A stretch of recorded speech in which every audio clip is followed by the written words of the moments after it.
Hello everyone, સ્વાગત છે તમારું ચેનલમાં। આજે આપણે બનાવીશું સુરતના ફેમસ વોલ્કેનો વડાપાઉં। આ વડાપાઉંની ચટણી થોડી અલગ રીતે બનાવવામાં આવે છે અને લસણવાળી ચટણીમાં ઉકળતું તેલ નાખવામાં આવે છે। વોલ્કેનો વડાપાઉં બનાવવા માટે પહેલાં આપણે બટેકાનો મસાલો તૈયાર કરી લઈશું। વજનમાં 500 ગ્રામ જેટલા બાફેલા બટેકા લીધા છે। બટેકાને અગાઉથી બાફી લેવાના અને ઠંડા થઈ જાય પછી આપણે મેશરના મદદથી મેશ કરી લઈશું। તો તમે વાટકીના મદદથી પણ મેશ કરી શકો છો। બટેકાનો એક સરખો છૂંદો તૈયાર થઈ ગયો છે। હવે બટેકામાં ઉમેરવાનો મસાલો તૈયાર કરી લઈશું।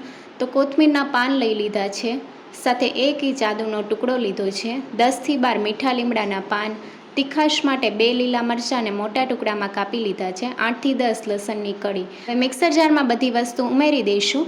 લીલા મરચાં, કોથમીર, લસણ સાથે મીઠા લીમડાના પાન અને આદું ઉમેરી દીધું છે। હવે સ્વાદ પ્રમાણે મીઠું અને 1 ચમચી આખું જીરું ઉમેરી દઈશું।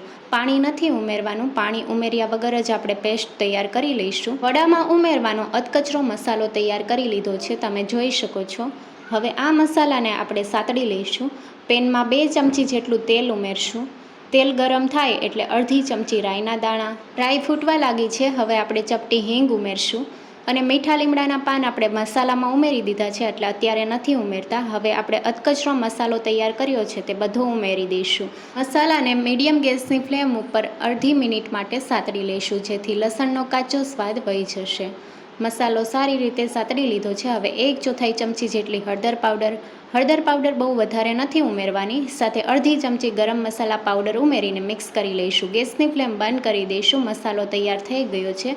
હવે પેનને નીચે ઉતારી લઈશું અને બટેકાનો છૂંદો ઉમેરી દઈશું। મસાલાને ચટપટો બનાવવા માટે 1 ચમચી એટલે કે અડધા લીંબુનો રસ ઉમેરશું, સાથે સ્વાદ પ્રમાણે મીઠું ઉમેરશું। મીઠું બટેકા બાફતી વખતે પણ ઉમેર્યું છે અને આપણે ગ્રીન મસાલો બનાવ્યો એમાં પણ ઉમેર્યું છે, એટલે પ્રમાણસર લેવું।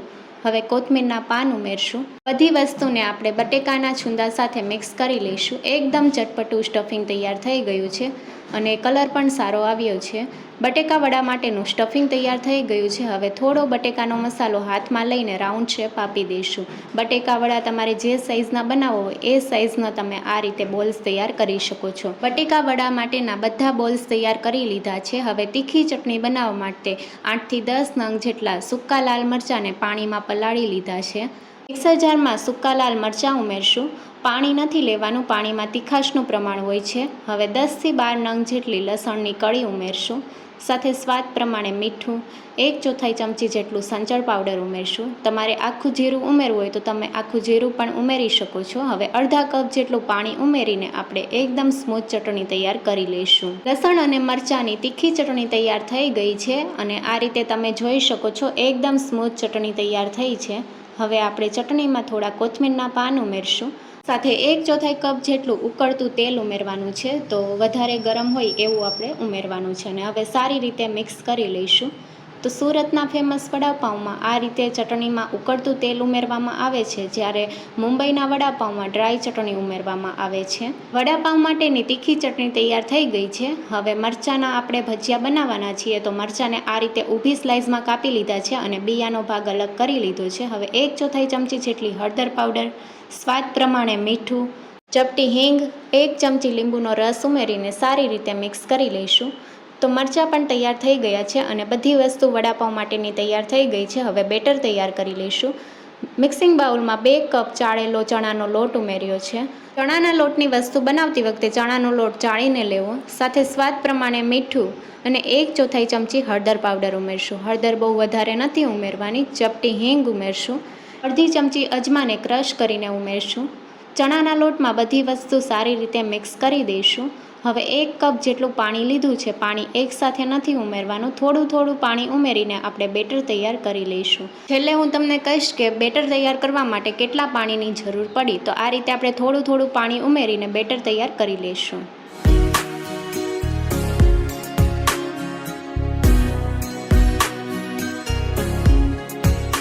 બટેકા વડા માટેનું બેટર તૈયાર થઈ ગયું છે અને આ રીતનું બેટર તૈયાર કરવા માટે 1 કપ ઉપર 1/4 કપ જેટલા પાણીની જરૂર પડી છે અને બેટરની કન્સિસ્ટન્સી તમે જોઈ શકો છો આ રીતની ચમચીમાંથી પડે એ રીતની હોવી જોઈએ અને ચમચીનો પાછળનો ભાગ આ રીતનો કોટ થાય એ રીતનું આપણે બેટર તૈયાર કરવાનું છે। હવે ઢાંકણ ઢાંકીને 10 મિનિટ માટે મૂકી દઈશું। 10 મિનિટ જેવું થઈ ગયું છે. બેટર સારી રીતે સેટ થઈ ગયું છે. બેટરમાં ચપટી જેટલો ખાવાના સોડા ઉમેરશું, સાથે 2 ચમચી જેટલું ગરમ તેલ ઉમેરશું. તો ખાવાના સોડા આપણે ત્યારે જ ઉમેરવાના જ્યારે આપણે બટેકાવડા તૈયાર કરવાના હોય. તો અત્યારે આપણે બટેકાવડા તૈયાર કરવાના છીએ એટલે અત્યારે ખાવાના સોડા અને 2 ચમચી જેટલું તેલ ઉમેરી દીધું છે. અને બેટર અત્યારે તમે જોઈ શકો છો આ રીતનું જ હોવું જોઈએ.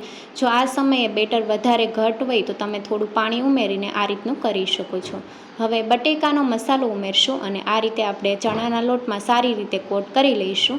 મીડિયમ ગરમ તેલમાં આપણે બટેકાવડાને તળી લઈશું. તો આ રીતે જેટલા વડા આવે એટલા આપણે ઉમેરી દઈશું. અને તમે જોઈ શકો છો બટેકાવડા ચણાના લોટથી સારી રીતે કોટ થઈ ગયા છે. શરૂઆતમાં બટેકાવડાને પલટાવવાની ઉતાવળ નથી કરવાની. ચમચીના મદદથી ગરમ તેલ આપણે બટેકાવડા ઉપર રેડશું અને હવે આપણે પલટાવીને સારી રીતે તળી લઈશું. તો બટેકાવડા તૈયાર થઈ ગયા છે અને તમે જોઈ શકો છો કલર પણ સારો આવ્યો છે. હવે આપણે ઝારાની મદદથી બટેકાવડાને કાઢી લઈશું અને આ રીતે આપણે બાકીના બધા બટેકાવડા તૈયાર કરી લઈશું. બટેકાવડાને એક પ્લેટમાં કાઢી લઈશું અને હવે મરચાંના પટ્ટી ભજીયા તૈયાર કરી લઈશું. તો મરચાંના પીસ આપણે જે તૈયાર કર્યા હતા એને ચણાના લોટથી કોટ કરીને ગરમ તેલમાં તળી લઈશું. તો આ રીતે તમે જોઈ શકો છો મરચાંના ભજીયા બનાવતા બહુ વધારે સમય નથી લાગતો. મરચાંના ભજીયા પણ તૈયાર થઈ ગયા છે. મરચાંના ભજીયાને ઝારાની મદદથી કાઢી લઈશું. વડાપાઉં સાથે સર્વ થતાં મરચાંના પટ્ટી ભજીયા તૈયાર છે. હવે પાઉંને શેકી લઈશું.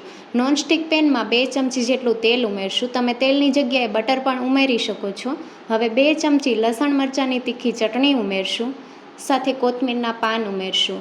વોલ્કેનો વડાપાઉંમાં પાઉંને આ રીતે શેકવામાં આવે છે. સાથે 1 ચમચી લીલી ચટણી ઉમેરશું, સાથે ચપટી જેટલો ચાટ મસાલો ઉમેરશું અને મસાલાને સારી રીતે મિક્સ કરી લઈશું. મીડિયમ ગેસની ફ્લેમ ઉપર મસાલાને સારી રીતે સાતળી લઈશું. મસાલો સતળાઈ ગયો છે. હવે મસાલાને આપણે આ રીતે એક સાઈડ કરી લઈશું અને પાઉં લઈ લઈશું. તો પાઉંને આ રીતે મેં વચ્ચેથી કટ લગાવી દીધો છે અને પાઉંને આ રીતે આપણે પહેલાં અંદરની સાઈડથી શેકી લઈશું અને પછી આપણે ઉપરની સાઈડ અને નીચેની સાઈડ પણ મસાલાથી સારી રીતે કોટ કરી લઈશું. પાઉંને સારી રીતે શેકી લીધા છે. હવે પાઉંના ઉપરની સાઈડ પણ મસાલાથી કોટ કરી લઈશું અને નીચેની સાઈડ પણ મસાલાથી સારી રીતે કોટ કરી લઈશું. પાઉં સારી રીતે શેકાઈ ગયા છે. હવે ગેસની ફ્લેમ બંધ કરી દઈશું. પાઉંમાં આ રીતે વડા મૂકી દઈશું. બંને વડાપાઉં તૈયાર થઈ ગયા છે. સર્વિંગ પ્લેટમાં સર્વ કરીશું. તીખા અને ચટપટા વોલ્કેનો વડાપાઉં તૈયાર છે. સુરતના ફેમસ વોલ્કેનો વડાપાઉંમાં આપણે ઉપરથી ચાટ મસાલો ઉમેરશું અને પટ્ટી ભજીયા અને ગ્રીન ચટણી સાથે લસણ અને મરચાંની તીખી ચટણી સાથે સર્વ કરીશું. વડાપાઉંના પીસ કરી લઈશું. તો આ રીતે તમે જોઈ શકો છો વડાપાઉંના એક સરખા 4 પીસ કરી લીધા છે. સુરતના ફેમસ વોલ્કેનો વડાપાઉંને આ રીતે સર્વ કરવામાં આવે છે અને ઉપરથી ચાટ મસાલો ઉમેરે છે. ગ્રીન ચટણી સાથે લસણની અને મરચાંની તીખી ચટણી સાથે સર્વ કરીશું. રેસીપી ગમી હોય તો ચેનલને લાઇક, શેર અને સબસ્ક્રાઈબ કરો. Thank you for watching.